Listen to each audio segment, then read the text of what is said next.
Good afternoon, ladies and gentlemen. Welcome to episode 75 of the most must-see show to ever hit the Bedford TV airwaves, or any airwaves for that matter, The Wrestling Connection. I'm your host, as always, your connection to the wrestling world, Mr. Encyclopedia of Professional Wrestling himself, and the brains behind the Stronghold, Mr. Ken Hill. Zach and Julian could not be with me today, but even though you only have 1/3 of the Stronghold with you, I promise to deliver on 3 times the fun. Now, of course, we are at episode 75, a landmark episode for the Wrestling Connection. Yes, and I would like to take this time to just thank Bedford TV, producers Greg Dolan and Brian Dorrington Jr., who've been with us from the very beginning, all the way back February of last year.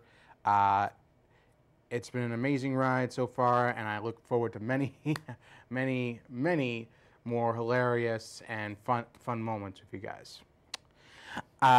Anyway, getting back into the upswing of things, SummerSlam is fast approaching us, and of course, we're in for a barn burner of a summertime event, as WWE has boosted SummerSlam up to WrestleMania excitement levels with 4 action-packed hours. Hopefully action-packed, because with WWE, you always have to take things with a grain of salt.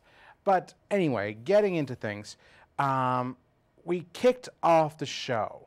We kicked off this past Monday Night Raw with This Week in Review. Monday Night Raw, we kicked things off with, of course, the WWE World Champion Seth Rollins. I say that with a little more excitement because at least it wasn't another Authority 20-minute promo. Whew, dodged a bullet this week. All right, anyway, Rollins came out this week talking about how magnanimous he was, how merciful and how understanding, compassionate a man he was, that when he broke John Cena's nose in their match last week, after which... Do you have a question? Oh. Go ahead, Greg. No, do you have a question? No. I just saw you raising your hand, so... This again, seriously. Those arms are way too muscly to be mine, Greg, so you must be mistaken. They're too well toned. All right. Anyway, Rollins came out bragging about how he broke John Cena's nose, and how, the only reason Cena won was because Rollins tried to show mercy, have the match stopped, and have Rollins himself awarded the United States Championship. Now, of course, being the generous man that he was, Rollins offered Cena a rematch. At SummerSlam, it would be title versus title. John Cena's United States Championship against Seth Rollins' WWE World Championship, winner take all.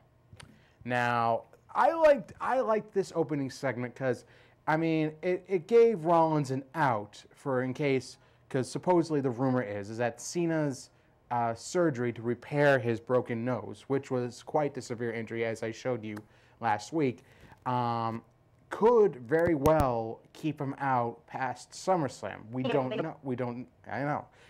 know that. Hasn't been confirmed yet. Internet reports are varying here, but if it is, then Rollins is playing the odds here. Either Cena does show up and they have another show-stealing match because Cena and Rollins have been shown to have good chemistry in the ring, or Cena takes an out.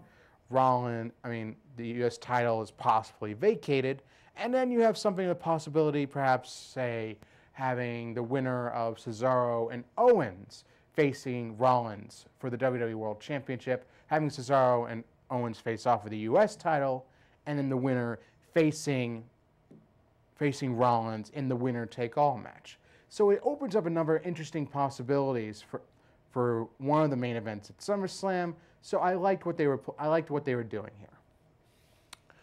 Anyway, moving on, we come to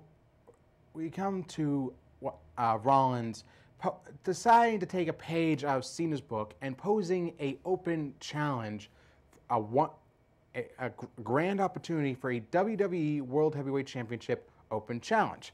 Now, however, Rollins had some stipulations. How you could only be under 200 pounds and under 6 feet tall.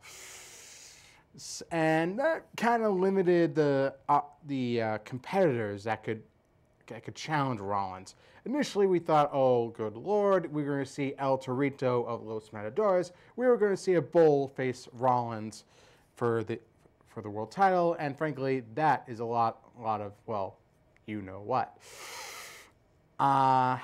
However, Rollins did not anticipate that Neville would take up the opportunity. Neville, being under 200 pounds and under 6 feet tall, gladly took up the challenge against a fellow former NXT champion and current WWE World Champion in Seth Rollins. Now, these two have faced off once before. In fact, Neville made his debut against Rollins in what was a very interesting competitive match. This time around, it was that and much, much more. Neville took the fight to Rollins several times, and what we thought was going to be, a very dismissive match, since we knew Rollins was not going to lose the championship here, there were a couple of interesting moments where it seemed like that possibly, oh my God, Neville might actually win. At one point, countering the pedigree into an impressive jackknife cover, Rollins narrowly kicking out. Rollins, even to believe himself, he kicked out at that point, and then Neville actually hitting his red arrow corkscrew splash, only for Rollins to get his foot on the rope at the absolute last second. And you can see Neville's shock, as well as everyone else's, saying he was that close to being the WWE World Champion. Safe to say that Neville hasn't had quite the string of success in these open challenges, but it does show that WWE has some interest in him and has some stock in Neville, as he's proven quite a competitor both against John Cena and Seth Rollins. Now, in this case, just like his match with Cena, he would come up just a little short, Rollins countering a second red arrow into the pedigree for the 1, 2, 3. Now, like I said, this leaves Rollins open for SummerSlam. Whether he'll be facing Cena or another opponent entirely remains to be seen. Moving on into the night, we had an rather interesting segment with Miz TV, featuring, like I said, two of the aforementioned individuals who will be facing off at SummerSlam in Cesaro and Kevin Owens. Now, they made no bones about the fact that they're both actual competitors and that they didn't like having Miz, a virtual non-competitor, bazinga, into goading them into fighting each other, much like Miz has tried to do with Big Show and the erstwhile Intercontinental Champion Ryback. However, they did come to verbal blows over the fact that Owens has been walking out on a number of his matches in the past weeks, while Owens has had all the God-given talent, where Cesaro has had to struggle and claw and sacrifice to get where he is. And Owens has the one bragging point that while Cesaro has come several times close to beating John Cena and usurping his United States Championship, Owens has actually accomplished, one of those things in beating John Cena in his very first match. Now, of course, these two would end up coming to blows. Owens would end up walking off, much like Cesaro has made light of Owens as lately. And I like this. Okay, you got two strong upper mid-carders here, virtual future main eventers in Cesaro and Owens. And frankly, if Cena does have to take a back seat in terms of being on the card for SummerSlam or not, I would love to see either of these men face off with Rollins in the main event. Like I said, that's a long shot. We don't know what the status of John Cena is for SummerSlam, but I'm saying the match that these two will have at SummerSlam, I more or less guarantee can and will be the show stealer of the night. Now moving on, This was another interesting segment, and I think one of the more underrated ones. Simply because if you know Paul Heyman, and of course, what wrestling fan doesn't know Paul Heyman from his numerous promos from ECW to WCW to WWE, all blistering, all shooting per bang bang from the hip. I mean, Heyman is not afraid to like crack wise or go behind the scenes in his promos. Much like here, Heyman delivered a blistering promo to Undertaker that frankly has to be heard to be believed. I mean, essentially outing Undertaker as a submissive female dog to Lesnar, and essentially having to go to Mr. McMahon, to Vincent Kennedy McMahon, and begging to be the rematch against Lesnar at this year's WrestleMania after his streak was predominantly broken by Brock last year. Now, again, and Heyman even went so far as to deliver last rites to Undertaker in Latin. You don't hear a lot of Latin in promos nowadays. So the fact that Heyman's using a dead language, I mean, like gratuitous Latin nonetheless, but the fact that he delivers it so blisteringly, so viciously, shows like this is the art of a promo right here. Any wrestling fan who's looking to like develop their mic skills, listen to some Heyman promos, particularly this one against Undertaker, because this is not only how you get across to the audience, this is how you sell a match for such a big pay-per-view like SummerSlam. All right, so moving on. So switching gears here, we had the first of two Divas matches as the Diva Revolution continues to sweep through WWE with a tag team match between Team Bella against the Bella Twins and Charlotte and Becky Lynch of the newly named Submission Sorority. Very original, I know.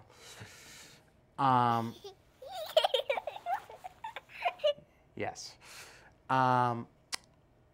Now, I mean, I'm glad. It's certain that the quality and the quality and quantity of Divas matches is steadily improving in the last couple of weeks. I mean, of course, because we're having a litany of Divas matches, tons of potential matchups, great potential matchups here. The only problem I have with this is that, okay, who's the number one contender to the Divas Championship? Okay, we haven't had an established contender. I mean, we certainly seem to have a hint towards who might be challenging here with the fact that, as you can see here, Charlotte picked up the win over the Divas Champion, making Nikki Bella tap out to the figure 8 leg lock. That in itself is impressive, and it seems to put Charlotte right in the spot for a future Divas Championship match. However, nothing's been made of it. So I mean, what are we looking at here? Are we looking at a triple threat tag team match, a 3-way 9 diva tag team match here? Are we looking at a triple threat Divas Championship match? I mean, again, the possibilities, but it doesn't seem like we have much of a direction here for the Divas Revolution. I mean, it kind of needs to have a destination here. It's great that we're on this journey to improving women's wrestling in WWE, but we kind of need to know what the end result's going to be. What's the end game here in terms of like who's going to challenge for the Divas Championship, or are we just again stalling until Nikki Bella eclipses AJ Lee's record and expunges the last of both of CM Punk and AJ's legacy from WWE? Kind of begs the question, doesn't it? But nonetheless, an impressive victory for Charlotte here, picking up a win over the Divas Champion. And later on, when Paige would face off with Team BAD's Beautiful and Dangerous Team BAD as leader Naomi, Paige again picking up another submission win for her sorority, making Naomi tap out to the PTO, the page tap out. Now, this one was a little less enthusiastic because even though we had two of the more athletic divas, I mean, really, it didn't seem like Paige was all that motivated. When you have two divas that are properly motivated to compete in a match and not just go through the motions, then you have an entertaining athletic contest.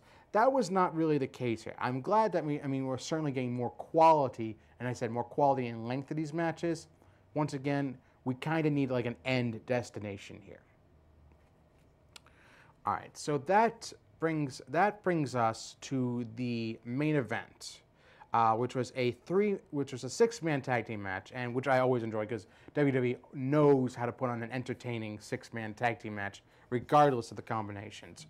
We had Reigns and Ambrose, along with Randy Orton, facing off with the Wyatt family, being Bray Wyatt. As of course, you know, I got my Bray Wyatt ensemble on.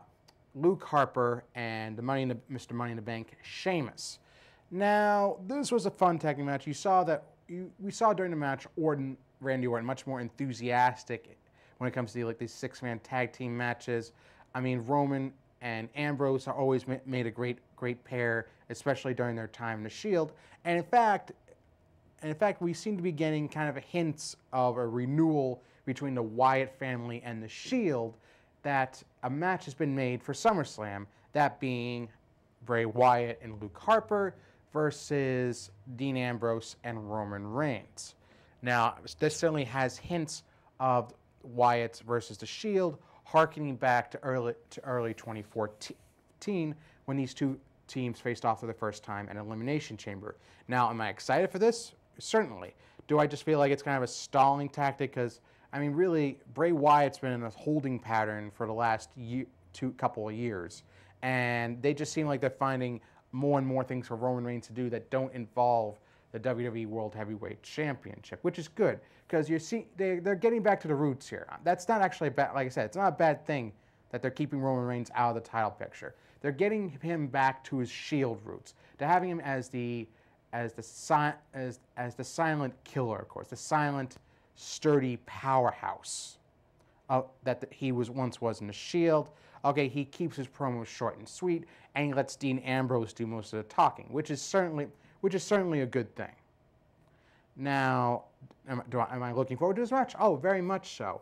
I mean, would I like it if it was another 6-man tag? I actually would. I mean, I don't know who I would add on to it. I mean, frankly, if you just decide to combine these two matches, these two rivalries, Sheamus versus Orton and Wyatt family versus Ambrose and Reigns, and just have it a 6-man tag rematch, I wouldn't be opposed to that. I mean, have like a big 6-man tag at SummerSlam. I think would be a great idea. Because frankly, as good as the Sheamus Orton match was at WWE Battlegrounds, I'm still not sold on the idea of these two having like a solid, entertaining one-on-one rivalry, just because of how similar their characters can be at times. But anyway, I mean, we ended the match and Raw on a good note. Reigns spearing Sheamus to pick up the victory after a hard-fought match.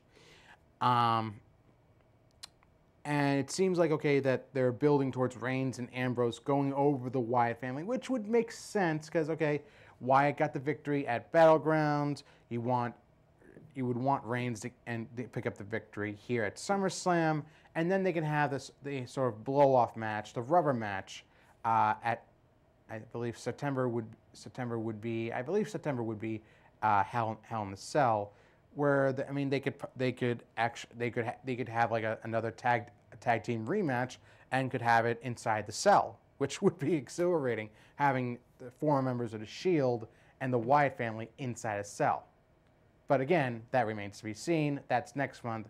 Right now, we're looking towards SummerSlam and the seemingly renewing rivalry of the former Shield and Wyatt family. Now, typically that's where I'd sign things off, but this past week, we lost one of the greats. I mean, one of the greats, one of the most iconic individuals in professional wrestling history. Roddy Piper, a WWE Hall of Famer, Intercontinental Champion, Tag Team Champion. There's literally no one like Piper, and he was an original. One of the best speakers, and he was the original heel. You love to see him get his comeuppance. He would do so much hilarious. He would get into so many bad, hilariously bad hijinks. I mean, we're talking, okay, for one pay-per-view going into Andre the Giant, he painted half his face black. He went blackface, which was insane. I mean, he cracked Jimmy Superfly Snuka over the head with a coconut. I mean, he had like we just saw this, his iconic WrestleMania 1 match with him and Mr. Wonderful Paul Orndorff facing off against Hulk Hogan and Mr. T. Now, it'd be remiss to say that even with him being exiled from WWE, Hogan was an integral part of Piper's career, because these two feuded on and off throughout the years. I mean, where Hogan was the quintessential face, Piper was the quintessential heel. Where Hogan was getting all the lauds and all the fanfare, having his birthday celebrated, Piper was just coming in every night, putting on his working boots, and putting on the best matches that he could. That's what made this rivalry so great between his two.